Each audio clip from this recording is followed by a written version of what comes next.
We thought for this section on the website in relation to property that we'd do a questions and answer, and because people have their questions in relation to it. So, what do you want to ask me? Why do I need a solicitor to buy a house?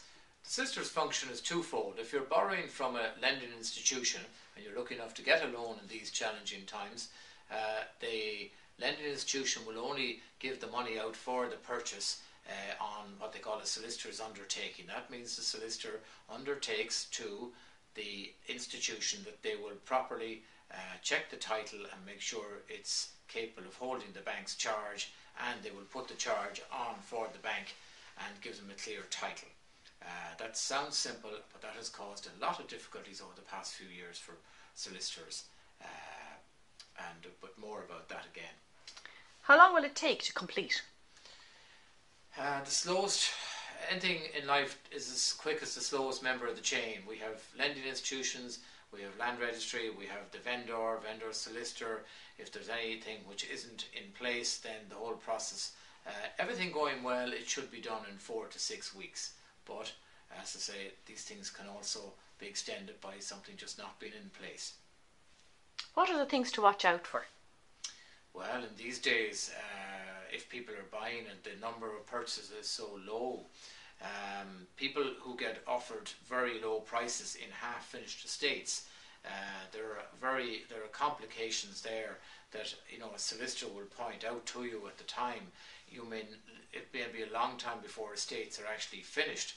I think the sensible people these days would buy a house on its own with its own hall door and keep away from anything to do with joint ownership, or blocks of apartments, or estates where houses are not fully complete, even though the price may look very attractive at the time. But that's the client's decision as to what they want to do. Where would I look to find good background advice? I think you must talk again to people who are going through the process.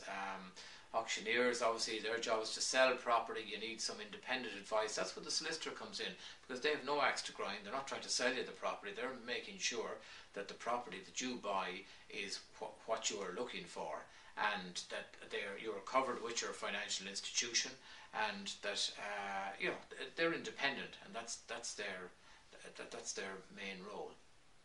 Could you give any guidelines re the cost and outlays involved? Again, it depends what's involved. If you're buying a once-off house on its own property, you need an engineer to check out the structure of a house. You're obviously going to pay VAT along the way. The solicitor will take time, and also the expertise and the responsibility of the solicitor, which is the basis of his fee.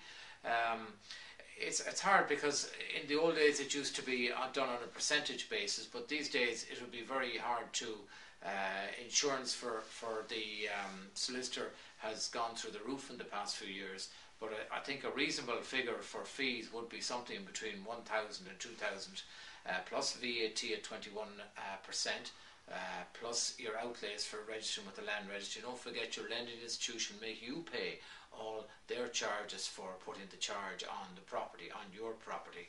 So these are all charges which should be sorted out. But a solicitor will always tell you at the outset of any transaction for purchase what's involved. So if there's anything else now, to contact us in relation to any queries you have, we'd be delighted to help you.